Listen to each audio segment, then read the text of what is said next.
There's a big part of me that really does not want to make this video because this is a video that's going to point out that good people with good intentions might actually be doing harm, and that's the kind of negativity that maybe we don't need right now. But at the same time, I gotta balance upsetting people with good intentions versus maybe preventing some harm. So here we go. So this video is about schools and about distance learning during the pandemic, but first I want to talk a little bit about the medical profession. The Hippocratic Oath is a rite of passage in the medical profession. It's a commitment to practice medicine ethically. And one aspect of the Hippocratic Oath is first, do no harm. I don't think I need to spend too much time explaining what's meant by that exactly. It's pretty self-evident, but I do want to emphasize the word first. It's first, do no harm. First as in most importantly. It is more important not to harm the patient than it is to do them good. So this way of thinking of things might be kind of obvious for a profession that sometimes involves sticking needles and knives into people, but I think it's also really important for educators to think this way. I could probably spend a lot of time talking about the philosophy behind that opinion, but let's just jump straight to the current situation. Schools are in the very strange position of having to educate children from a distance. And I think for the most part, schools are doing the best they can to take what they've always been doing and apply that to this internet-based distance learning thing. But that's kind of the problem. I think more and more people are realizing that taking what happens at school and trying to make it happen at home doesn't really work so well. And in fact, the point I'm trying to make is that it might even do more harm than good. Look, I know this stuff is no fun to talk about, but if you care about the well-being of children, please just humor me for a moment and take a few minutes to consider the potential harms. I'm going to talk about this in three parts. Part 1, harm to the family dynamic. Part 2, harm to learning itself. And part 3, we're going to talk about maybe what we can learn from homeschoolers. Part 1. Harm to the family dynamic. Here's the thing. Making kids do schoolwork is hard. If you're a teacher, you know exactly how hard it is, and you know that it's hard even though you're pretty good at it at this point. Now, in this situation with distance learning, the people who are making the kids do the schoolwork is not you, it's the parents. And sorry to any parents watching, but you're probably worse at it than the teachers are. Teachers, think back to all the mistakes you made your first year or two of teaching. Your kids' parents are making all of those mistakes every day. Now, while you're mulling that over, also consider the fact that making kids do schoolwork is stressful for everyone involved, especially if you're not super good at it. And I hope it goes without saying that nobody needs more stress injected into their lives right now. The kids don't need more stress, the parents don't need more stress, and the teachers don't need the stress of overseeing everything. Nevertheless, this stress is being injected. And I guess it's happening because educators are trying to get as close as they can to doing what they normally do in these very strange circumstances. Whether that's because the educators feel like they should be doing that or because they're getting directives from higher up to do it, whatever. But the important thing to realize is that the roles have changed. Normally, the teachers are in charge of what the students do all day, and the parents support from home when the students go home. This is reversed. The parents are now basically in charge. They might be getting help and instructions from the teachers, but that's just it. The teachers are now supporting. They're not in charge anymore. Doesn't matter if teachers should be in charge of the learning right now, functionally, they are not. So rather than fighting to reassert that control, I think teachers should embrace or be allowed to embrace that support role, which means finding out what your families need from you, what your kids need from you, not what they can do for you. I know a lot of teachers are talking about student needs, but I also think too often they're talking about student needs in terms of the curriculum. If you're asking what your students need, and you're trying to find an answer in the curriculum, you're looking in the wrong place. The curriculum isn't telling you what students actually need right now. Maybe it's telling you what you need. It's probably telling you what some bureaucracy above you needs. But to find out what your students need, you have to find out on an individual level with the students and their families. I know so many teachers right now are working super hard to deliver the best possible curriculum they can in the circumstances, some really cool activities for their kids to be doing. A lot of families, yes, are really benefiting from that excellent work that you're doing. Here's the difficult thing to acknowledge. What some families really need in this situation is the freedom to completely ignore all of your hard work without guilt. because they've really got bigger fish to fry in this situation. Look, we know that stress is bad for the immune system. We don't need that right now. We know that living in a stressful household is bad for children's capacity for learning. We don't need that right now. I really think from the perspective of harm reduction, it's more important to focus on what teachers can do for families than to focus on what students can do for the school. Look, I can already hear the response from some teachers out there. You're saying, I'm all for supporting the emotional well-being of the students, but we're teachers. Our job is to make sure the students learn the curriculum. If we're not doing that, we're not doing our jobs. Our number one priority is to teach the content. I get it, and maybe your number one priority should be to do no harm, but even if you're completely right, I have bad news. Part 2, harm to learning itself. My worry here is that the methods available in distance learning can have the negative side effect of reducing the student's interest in the material so much that it gets in the way of their ability to learn it. I'm reminded of a teacher joke that you may have heard. It goes something like this. How do you get a student to read for 15 minutes a day? You start with a student that reads for 30 minutes a day and then make them do a reading log.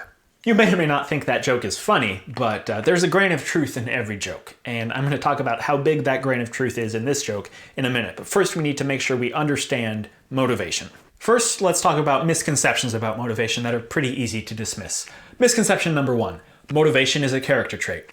It's not a character trait. It's dependent on context and environment and things like that. There's not one kind of person who's always motivated and one kind of person who's not. It just doesn't work that way. Misconception number 2, motivation is binary. It's all or nothing. It's clearly not. You can be a little bit motivated, you can be way motivated. It's not all or nothing. Misconception number 3, there's only one type of motivation. This is false. You might have heard of intrinsic and extrinsic motivation. It's actually a little bit of an oversimplification to say that there's only 2 types of motivation, but this is close enough for our purposes. The important thing to remember is that the type of motivation matters sometimes even more than the amount. There's actually one more misconception about motivation, and this one is really subtle and really pernicious. Most people don't even know that they believe this, let alone that the belief is wrong.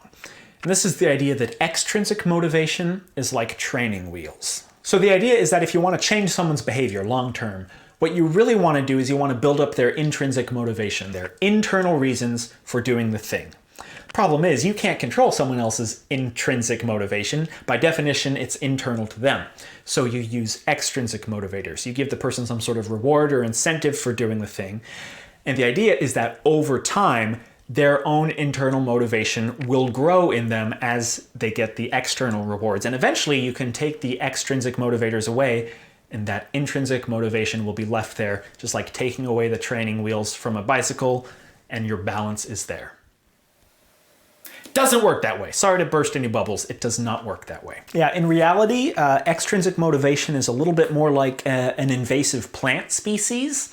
Once it gets in there, it sort of takes over and affects everything and even kills off any native species or any intrinsic motivation that was there to begin with. Doesn't really leave room for anything else to grow. This has been pretty thoroughly studied, and what you find over and over again is that once extrinsic motivators are taken away, people are actually less likely to continue doing the incentivized behavior than before those extrinsic rewards were given in the first place. Any intrinsic motivation that was there to begin with has been killed, not grown. So let's bring it back to that reading log joke. You have a kid who likes to read a lot already, for whatever reason, but they're in a classroom where the teacher wants to incentivize that every student read a certain amount. But the message that the avid reader hears is that reading for more than 15 minutes is a waste. Once you've read for 15 minutes, you got your class credit, you got your gold star, whatever it might be, but you don't get anything more for reading more. And even if you want to change the incentive system, say, hey, the more you read, the more whatever you get, you've still put it in terms of what the person gets from the outside as a result of reading, rather than the joy of reading itself. And there's another hidden message that the reading log approach accidentally sends to students. And that's the message that whatever is being incentivized is not actually worth doing, or wouldn't be worth doing without the incentive. Like, wow, it takes this much to get other kids to read for 15 minutes? Reading must be more unpleasant than I thought it was. And don't take my word for all this. This actually gets way more interesting than I have time to get into right now, but I highly recommend reading the book Punished by Rewards by Alfie Kohn. And if you don't have time to read a whole book, then go watch Dan Pink's TED Talk on motivation. So what does this have to do with distance learning? Basically, distance learning is forcing teachers to rely more on extrinsic motivators. Earlier I said that you can't control someone else's intrinsic motivation, and I meant it. But really good teachers can use that intrinsic motivation to their advantage.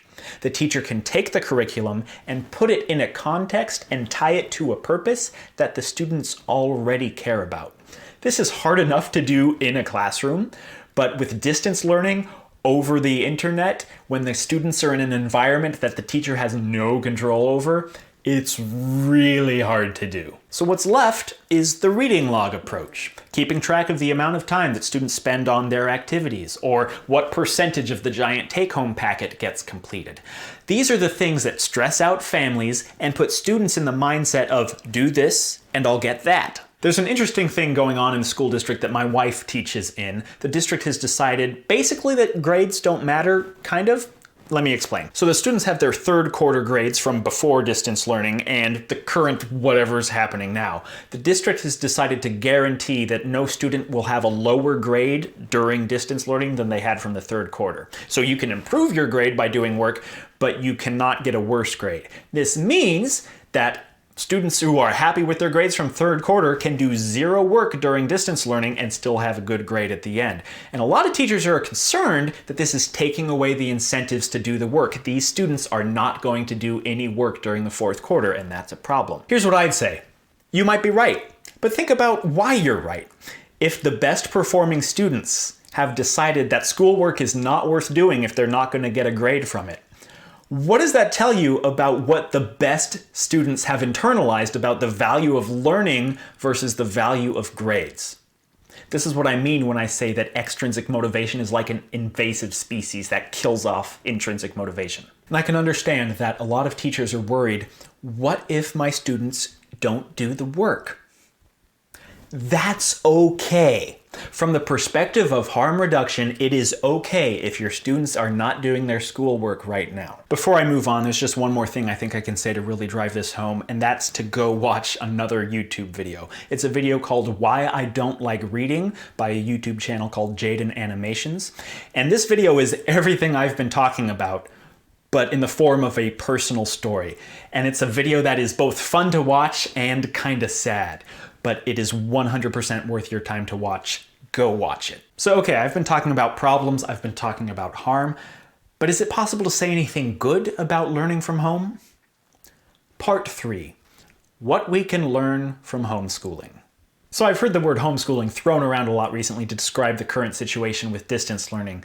And here's the thing about homeschooling is it kind of requires at least one parent to be able to dedicate full time to it, basically. And a lot of parents right now are either working from home or just working those essential jobs, and at best, that would be a much more stressful version of homeschooling. A lot of people think of homeschooling as school at home, and it's way more than that. Homeschooling can be school at home, but what a lot of homeschooling families find is that what works in a classroom setting doesn't necessarily work in a home setting. In fact, a lot of homeschooling families choose homeschooling because it is not like a classroom. The thing about homeschooling is it's not about isolation. It's not representative of what's going on right now. Homeschooling is about flexibility. If you talk to a homeschooling family with multiple children, usually you'll find that each child learned to read at a different age and in a different way. I know that there's a limit to what people can learn from the concept of homeschooling right now. Just because more people are at home doesn't mean that people have more time or energy to focus on homeschooling. But what I do think we can take away is the idea that flexibility is going to benefit people right now. If something that the teacher assigns is not really working for your child, you do not owe it to the teacher to do that assignment. Be flexible for your sake and for the child's sake, and for the teacher's sake for that matter. There's no need to make the teacher stress out about making sure everything works for every child. And now we're starting to get back to the reason why I didn't want to make this video in the first place. I don't want this video to just be a thing that gives people more stress about what they're doing wrong or what they should be doing instead.